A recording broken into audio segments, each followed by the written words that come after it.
warahmatullahi wabarakatuh. Alhamdulillahilladzi arsala rasulahu bil huda wa dinil haqq liyudhhirahu 'alad dini kulli wa kafaa billahi shahida. Asyhadu an la ilaha illallah wahdahu la syarikalah wa asyhadu anna Muhammadan 'abduhu wa rasuluh la nabiyya ba'da wa la rasula ba'da, amma ba'd. Baiklah, yang saya hormati Bunda Busra Fibriani selaku dosen pembimbing mata kuliah ilmu hadis dirayah dan ilmu hadis riwayah. Sebelumnya perkenalkan, nama saya Muhammad Warsdanku, NIM 19651012. Saya dari program studi ilmu Al-Quran dan Tafsir semester 4. Baiklah, pada kesempatan kali ini saya akan menjelaskan atau menyambung kembali penjelasan saya mengenai ilmu hadis riwayah. Yang dalam pertemuan kali ini saya akan membahas mengenai sejarah penulisan hadis dari masa Rasulullah SAW sampai pada masa tabi'in. Baiklah, kita memasuki materi yang pertama, yaitu mengenai sejarah penulisan hadis.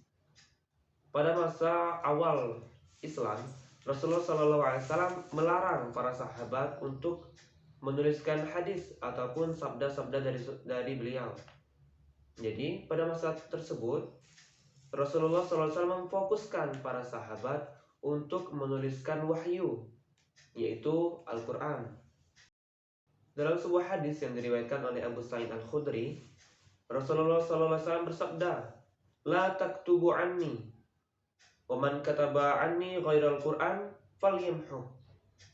Yang artinya, janganlah kalian menulis apa-apa dariku, dan barang siapa yang menulis selain Al-Quran, maka hapuslah.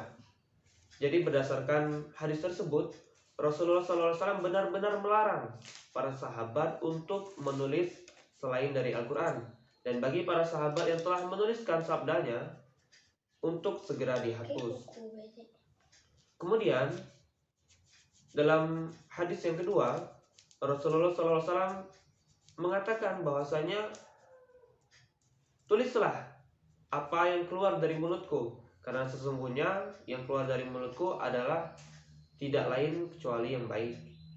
Jadi dari dua hadis tersebut timbul kontradiksi bahwasanya antara bolehnya menuliskan hadis ataupun dilarang menuliskan hadis. Jadi dari dua hadis tersebut kita simpulkan bahwasanya yang pertama, penulisan hadis itu diperbolehkan bagi orang-orang yang lemah hafalannya dan piawai atau pandai dalam menuliskan hadis.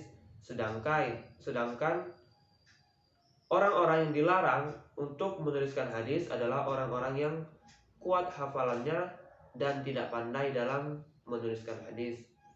Yang kedua, pelarangan penulisan hadis itu terjadi pada periode awal Islam, sedangkan izin untuk menuliskan hadis itu terjadi pada akhir kerasulan. Dan yang ketiga, hadis yang menyatakan dilarang untuk menuliskan sabda Rasulullah SAW itu telah dimansukh oleh hadis yang datang kemudian yang berisi perintah untuk menuliskan hadis. Jadi berdasarkan dua hadis tersebut dan kesimpulan yang saya sampaikan tadi, bahwasanya ada 3 metode yang dilakukan oleh sahabat untuk menjaga dan mengamalkan hadis. Yang pertama, para sahabat menghafal hadis tersebut, dan yang kedua, para sahabat menuliskan hadis, dan yang ketiga, para sahabat langsung mempraktikkan hadis atau sabda yang disampaikan oleh Rasulullah SAW.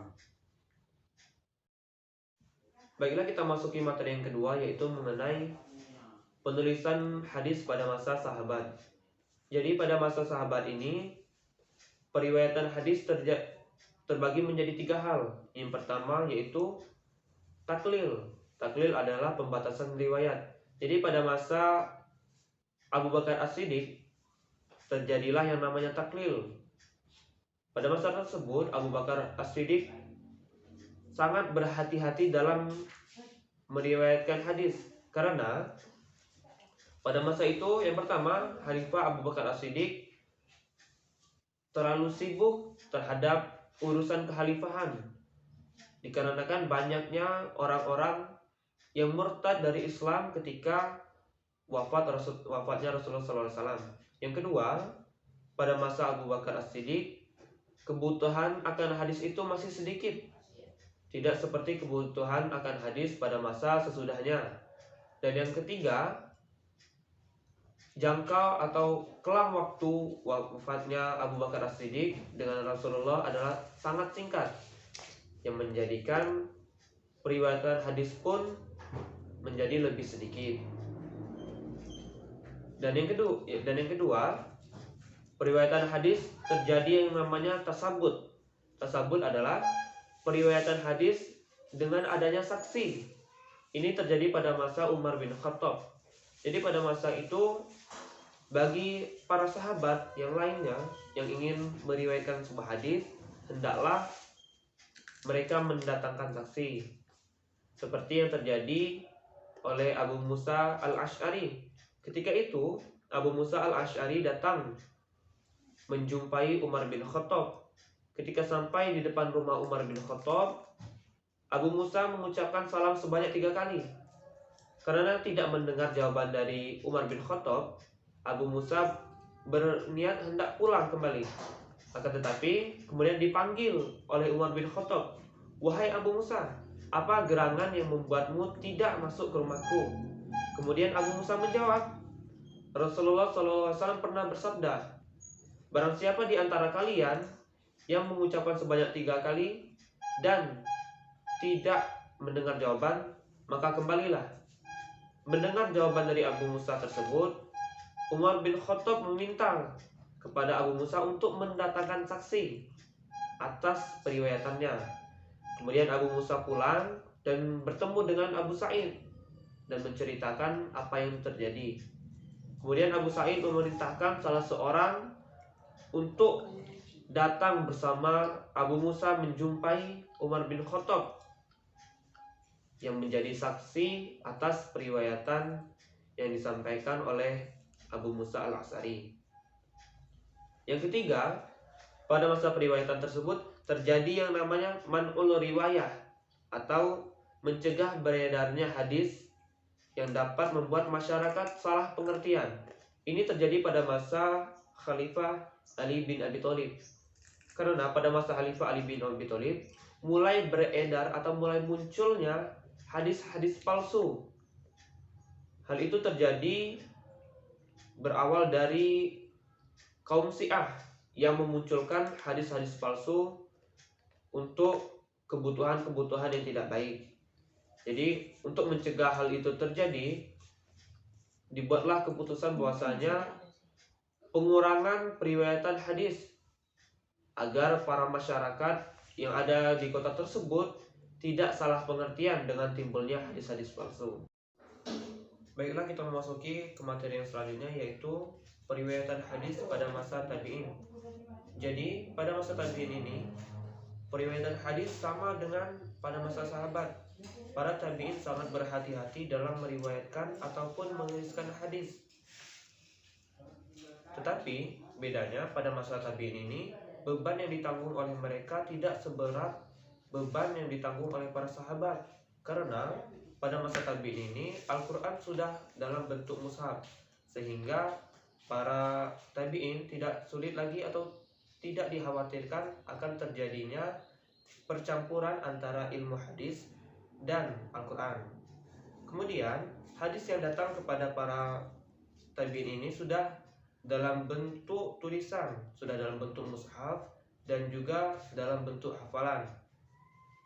Dan ada beberapa hadis yang sudah berpola seperti ibadah dan amaliyah, sehingga para tabi'in sangat mudah dalam mengumpulkan hadis dan tidak dikhawatirkan akan tercecernya beberapa hadis. Sebagaimana para sahabat menjaga hadis, para tabi'in juga melakukan penghafalan dan penulisan hadis. Contohnya seperti ulama Abu Zaid Al-Laili, beliau sangat menekankan para tabi'in untuk menghafal hadis dan menuliskan hadis, karena agar hadis tetap terjaga dari kemungkinan timbulnya hadis-hadis palsu. Baiklah, itu saja beberapa penjelasan mengenai sejarah penulisan hadis dari Rasulullah SAW sampai dengan para tabi'in. Apabila ada kesalahan saya mohon maaf, pada Allah saya mohon ampun. Saya akhiri. Wassalamualaikum warahmatullahi wabarakatuh.